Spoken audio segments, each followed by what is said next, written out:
The show that broke me. Me, who is the positive one on this podcast most of the time when we review things, very frequently felt like I was losing it in sadness and despair watching this absolute trash show that had not an ounce of sincerity or goodwill behind it. Well, the creator of that is being honored. It was honored at the White House. Look at that fantastic photo. Looks like it was made by AI. It does. He doesn't look real there. Uncanny, ladies honestly. And gentlemen. He does not look real there. Mindy Kaling. I guess Biden was just a huge fan of Mindy Kaling's amazing Scooby-Doo spin-off show. Or it's maybe he just really loved The Office and he just like had to like find a reason to get her here, so he pretended to like Velma. That would be my hope. They just invited a bunch of cringy celebrities to the White House all at once because, they really have their finger on the pulse of the culture. This was the day after the Ted Lasso stuff. Yeah, they invited a lot of different celebrities. This is why liberals always win, because they pander to these to low IQ people who pretend like Mindy Kaling and Jason Sudeikis are people that should be that should help inform you about your political decisions. I'm not sure who's falling for this. Honestly, people are falling for this. That's the black pill here. People are absolutely falling for this. I just don't see it. Like, Velma didn't appeal to normal people. That show was for weirdos like Mindy Kaling and hate watchers. That's all that was for. It didn't appeal to anyone who is actually in like the Democrat voter base other than screenwriters. And then she just posts this like overly sentimental, precious caption on Instagram. She received the National Endowment of the Arts medal, straight from Biden, who has no idea who she is or where he is. I can tell he's a big fan. Or what that medal means, actually. I'm guessing that he doesn't. They probably just handed it to him. She's also looking really skinny, so she's looking fantastic. I will give her that. Congrats to her on the Ozempic. Hey, we don't know that. Like, look, that maybe, but I'm not gonna skinny shame. She had 4 ribs removed. She looks like she got like 3 ribs removed or something. She's like, not on my watch. She's at least Manson. like a size 4 now. Understand? I mean, all this means is nobody's watching the show. The show is going to get canceled eventually, but right now it's on the air just to say, look what we can do. Yeah. A-holes. Excuse my language. Look at what we can do to the things that you grew up with. Look at what we can do to the culture. We can defile it, and we will give rewards. We'll give awards, important awards, to the people who are doing it, and then we're just going to laugh in your face. I've mentioned this before in the podcast. Like, for me, like, this is not something heavily political, but what I always thought was weird is, like, as somebody who, growing up, didn't really think of politics and pop culture as things that overlapped, it was during the Obama administration that I started noticing, I'm like, why is he doing so many media appearances? Why is he on late night TV all the time? Doesn't he have stuff to do? Interesting question. Well, it's because politics is show business for ugly people. Yes, absolutely. And show business is just apparently politics for pretty people. It's true. And wow. And everyone just needs to kind of correct course and go where they originally wanted to go.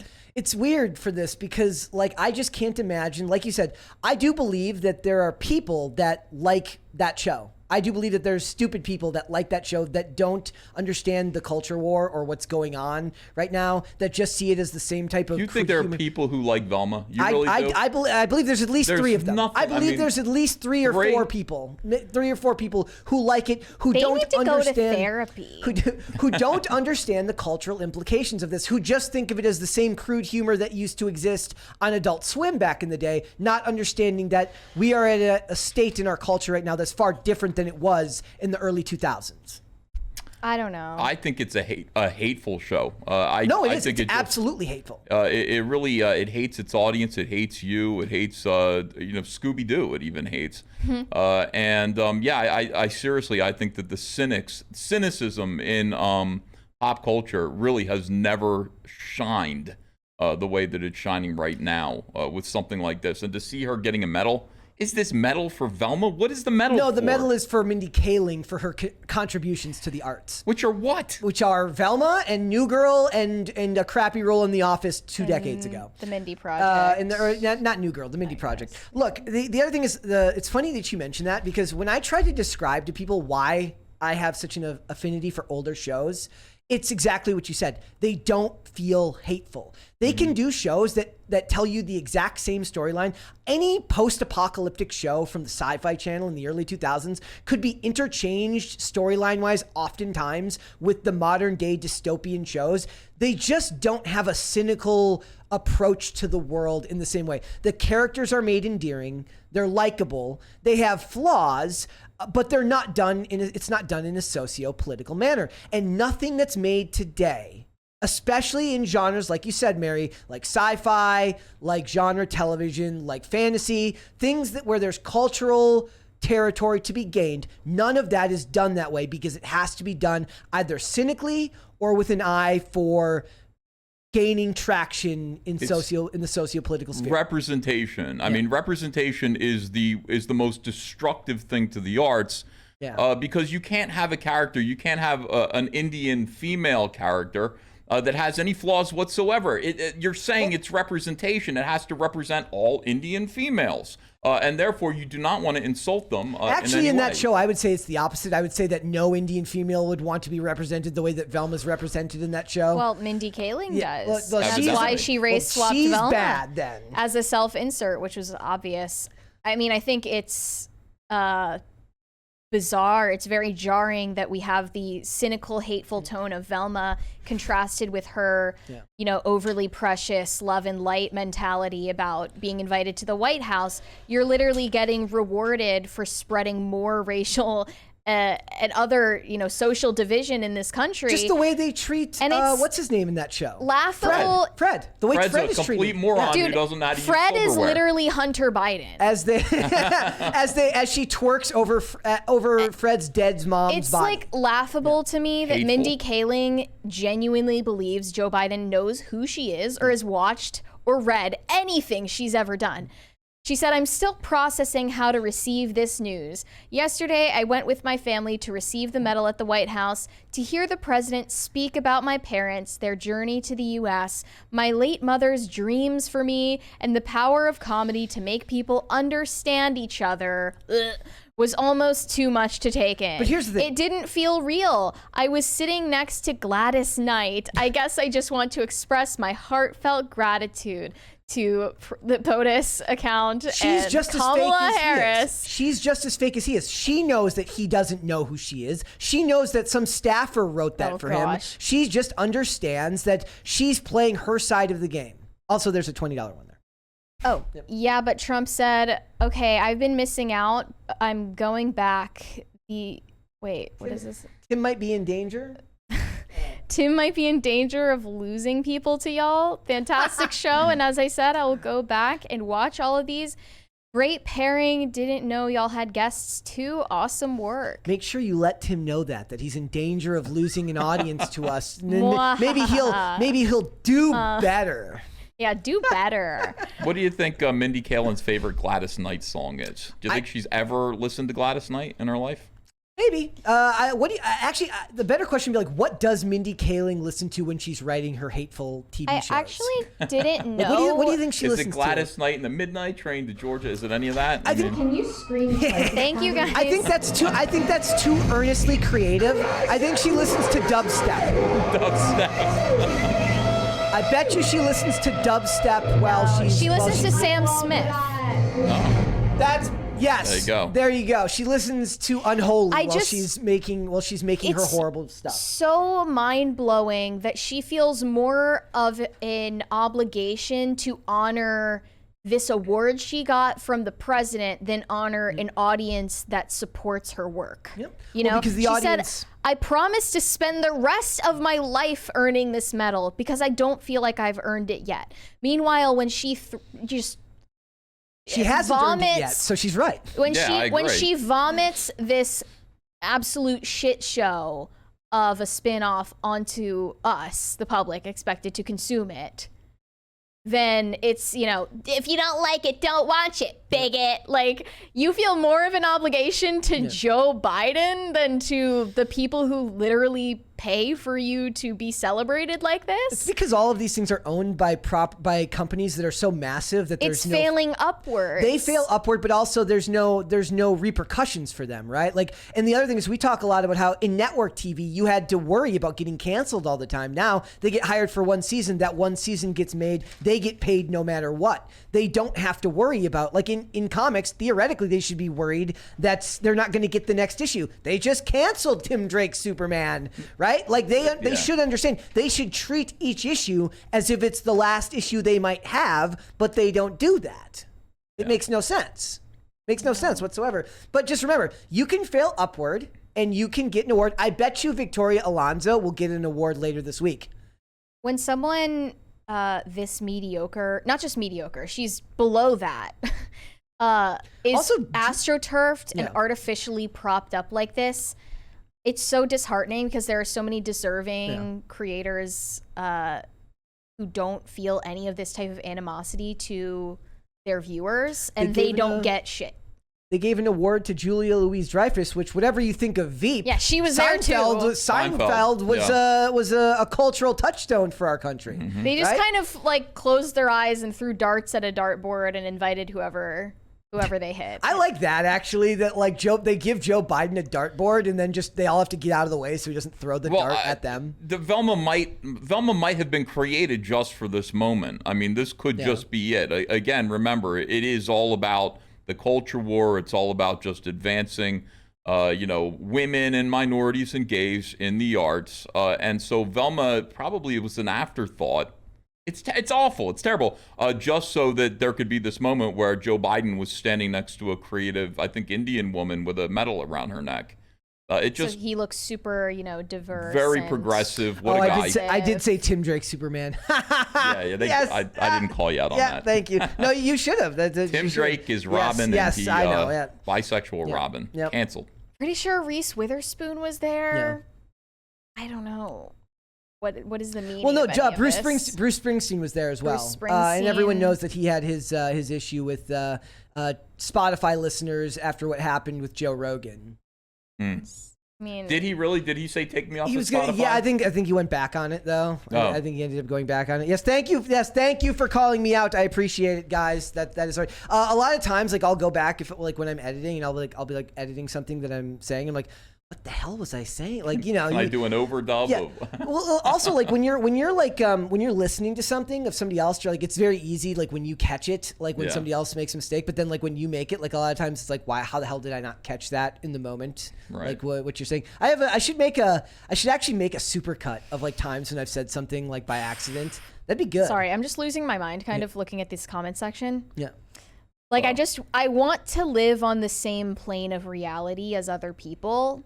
And when I can't do that, it just makes me feel like I'm spiraling. Like this one comment said, please don't spend the rest of your life feeling like you need to prove you deserve it.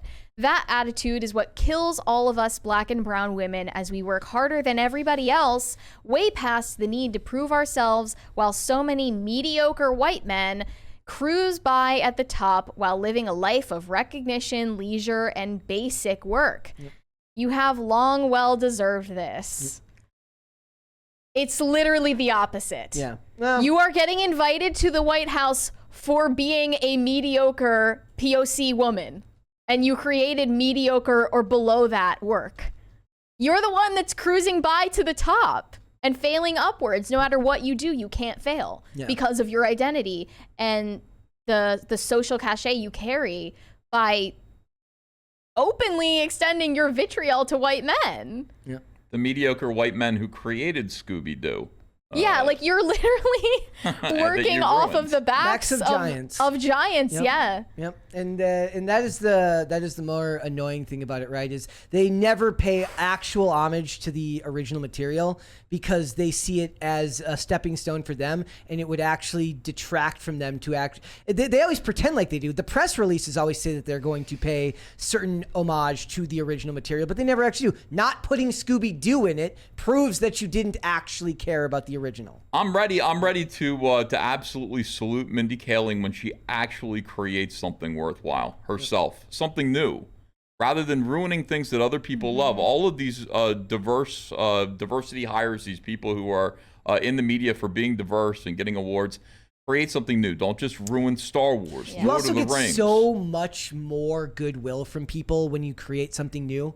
Like Absolutely. anytime you start from scratch and build a character from scratch, you could literally tell the same story. The story could be mediocre or bad, and people will give you more leeway with a new story than they will if you take over and appropriate an old one.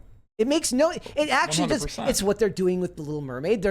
All they're doing is setting Halle Bailey back by saying like you're going to be given sloppy seconds, and now you're going to suffer. Nobody is going to rewatch that movie. That movie's going to come out, and whenever 20 years from now, if somebody says I'm watching The Little Mermaid, it's going to be the animated version. None of this stuff matters. Look at Annie. I mean, Annie, people are watching Little Orphan Annie, the movie. They're watching the one from 1982. Nobody even remembers the one from like 6 or 7 years ago where Annie was black. Did you know that gone. they did an episode of the show Boston Legal, the pilot episode of the show Boston Legal, where a lady sues a theater for not allowing her daughter to play Annie because she was black, and they actually have, and they have Jesse Jackson come in.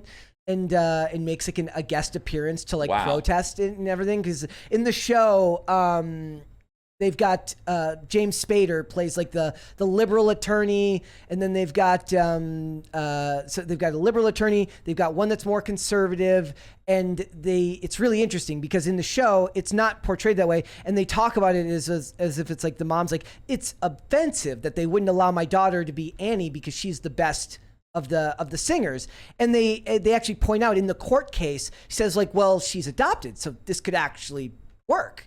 And they win the case because it's like theoretically she doesn't have to be white because she's adopted by Daddy Warbucks, right? So it's actually really interesting, and that was back in the early 2000s. Are you allowed, like if you're making Annie, if you're remaking Annie now? Yes, or anything, Shatner's in that show, Tacti Platty. William Shatner plays the conservative attorney. That's right. If You're making that now, like, are you allowed to cast a little white girl with red hair? Are you allowed to? Well, not a redhead, no. You're not allowed to do that anymore. I mean, like, think about just the optics of that in 2023. We've got one from but Trump. He said almost all these actors and musicians are being sold illusions of grandeur. Some succeed, like the Beach Boys, Motley Crue, the Beatles. The rest are compost. Yeah, I mean, for most of it now, there's so much infrastructure built in Hollywood that you don't have to actually be good at it. Like, you don't have to build your name the way they used to have to, right? Like, those celebrities, they're the celebrity of today, the high level actor of today. Tom Cruise is a movie star. Most of the rest of them exist off the backs of Marvel properties, exist off the backs of the character of Batman, exist off the backs of the character of Superman. They don't. I mean, actually, I'd say Henry Cavill has kind of proven himself to be more of a movie star, I guess. But he's endeared himself to the audience in a lot of ways. Most of these actors don't have the gravitas or the spectacle in the way that a Tom Cruise does. What about Cumberbatch? Still riding off the Marvel. No, because he was Sherlock before. Sherlock was where he made his bones. Yeah, he made his bones. That's what Sherlock. I know him from, but I didn't know if that was the case for. No, I would say everybody he's a else. rare example of Marvel co-opting a bigger name. Well, that's what that's what they do now. They either get a total nobody or they get like a very established person. Yeah. You know what's interesting? The Beach Boys just got mentioned there. They'd be a counterexample because I think they started out by swiping Chuck Berry songs and rewriting surfing lyrics so that Chuck Berry was black. Yeah. So then you got white kids stealing from black people, which is what rock and roll was in the late 50s, early 60s, but then progressing beyond that and creating pet sounds eventually, which is a work of art in and of itself that nobody understood at the time. And boy, I'd really like to see that. I'd like to see people kind of expanding beyond this idea of standing on the shoulders of giants and just staying there. Like, take a leap off and take a chance and make something of your own. Mm-hmm. That'd be like Brian Wilson did. Magnificent. They'll have to understand. I think a lot of them just don't understand that they can do it. It's just going to be more work. Like, it's more work for them, and it's they don't scary. want to. That's what art is. It's scary. You've got to take a chance and actually try to create something new, and it might fail. Busta Cap says Robert Downey Jr. is not a big name, Brett. No, he is a big name, but he was also not the celebrity he was when Marvel started. He was rebuilding his image at that time because he was coming off of a bunch of different scandals. And those big names, whether you talk Chris Evans, whether you talk Chris Hemsworth, I still would contend that as big as those actors are, the character of Captain America and the character of Thor are bigger than they are. I do. But they also capture people like Natalie Portman, Angelina Jolie, actual. I mean, is Natalie Portman relevant these days? They've got Michelle Pfeiffer. They've got all of these established names. Now, who's a big movie star right now? I mean, we don't have. It's not like it's the 1940s. It's Tom Cruise, and that's it. Tom Cruise, Brad Pitt. Yep. You know what I mean? And have they been in Marvel movies yet? Brad Pitt has not. But like Brad Pitt did Bullet Train, and he's the one who drew people to Bullet Train. But Bullet Train was a good movie all on its own. Right, but people didn't watch. What was the other one? He was in Babylon. Yeah, nobody cared. Well, that was nobody cared about Babylon, but they liked Bullet Train. So it wasn't really Brad Pitt that was the draw, was it? I don't know. No, I don't know. The fact if that he it was a fun movie and Babylon didn't draw people's attention. I think Bullet Train gets made because they're able to attach somebody with Brad Pitt's name to it. I think a movie. Well, they like attached Brad Pitt and Margot Robbie and a ton of other people's names to. But I'm saying they get movie, theater releases for that reason. I think a lot of those movies end up going to stream, like not Babylon. Babylon is pure art, not narcissism. Like they have to make it because they think they're so great for making it. But Bullet Train, I think, ends up on streaming if you don't get a big enough actor to play the lead. If Taron Egerton plays the lead in that, it ends up on stream. Well, that is true. Like every Marvel movie, the characters are way bigger than the actors that are in it. I mean, exactly. Where's Leo DiCaprio? Like, would he ever be in a Marvel movie? I don't know. He actually advises against it. He tells actors not to. Oh, God bless Leo. There's a $20 one right there. Oh, Noah Sanders said, EVS, you're wrong about Annie. The 1999 version with Kathy Bates, Alan Cumming, and Kirsten Chenoweth is hands down the best version of the story. And Brett, thanks for bringing me in for Collins the other night. That would not be me. That is a different Brett. There are two Bretts that work here. So I'm not taking credit for that. That was not me. I got a couple of messages with people like, thanks. I'm like, you're thanking me for nothing, man. Like, yeah, hey, man. You got the wrong Brett. Yeah, wrong Brett. It wasn't me. It wasn't me. Like, look, a lot of those actors, like Batman is another example. Like Michael Keaton, if you remember, didn't want to play Batman at the time because superhero movies were looked down upon. Nobody wanted him to play Batman. In the 80s, right? Yeah. Like, but as they move on, now Batman is a role in which people aspire to take. And when Ben Affleck got cast, they said, don't go online, don't look on social media because it's going to cause a firestorm of hatred one way or the other, either positive or negative. And these characters are being played now by actors who are either less important than they are, but that's why James Gunn likes to take characters that are lesser known. That's why he used the characters he used in the Suicide Squad movie that he made, or the characters he used in the Guardians of the Galaxy, because they have less social capital to the normies than a Captain America, who everyone's heard of, even if they've never read a comic book in their entire life, right? And that's why they're having such a hard time now, is they don't have the built-in name recognition of those characters to rebuild, and nobody wants to see Anthony Mackie play Captain America. They don't. No. They don't. So there's no reason to do that. But it's going to keep happening. It's because there aren't really movie stars. I'd say Keanu Reeves is still a movie star. Yeah. But even then, like Robert Downey Jr., okay, he mentioned Robert Downey Jr. earlier. As soon as he was done with Marvel movies, he went and did Doolittle, and Doolittle bombed. Nobody went to see Doolittle. So is it necessarily that he's a movie star, or is that he was just so perfectly cast for that role that a lot of people will never see anybody else playing it? Was Doolittle just a bad movie? I mean, look, Robert Downey Jr. has been in great movies. I love his Sherlock Holmes. Sherlock Holmes was great. Yeah. Chaplin. Go back to the 90s and watch him as Charlie Chaplin. That movie is still watchable now, and he was great. You know, it's just that everybody gets in bad movies every now and then. I think he's a movie star. I do. He's but now, and you could make the argument that at the time he was probably bigger than Iron Man, who Iron Man to normies now is a huge deal, but back then people didn't even know who he was. They didn't know Iron Man. Yeah. And Marvel had to make their bones on lesser known properties because they sold off the X-Men, they sold off Spider-Man. They're leasing Spider-Man, for God's sakes. They've leased Spider-Man like a car because Sony will never get rid of him now. But they have the X-Men, right? Do they have? They have them now, back? Yeah, because they purchased 20th Century Fox, so they were able to. They literally spent billions of dollars just to get those characters back. Right. And then bought a bunch of other ones that nobody's, like a bunch of other like Fox movies that they turned to 20th Century Studios because they saw Fox and they're like, we can't have Disney associated with Fox at all because they might think we're Tucker Carlson or something. And now they make a bunch God of like forbid. a lot of their B-list movies end up going through 20th Century and Searchlight. So, thanks for watching. Listen to full episodes of Pop Culture Crisis on Spotify. Keep up with us on social media and make sure you subscribe and ring that bell so you never miss the show. Bye, guys.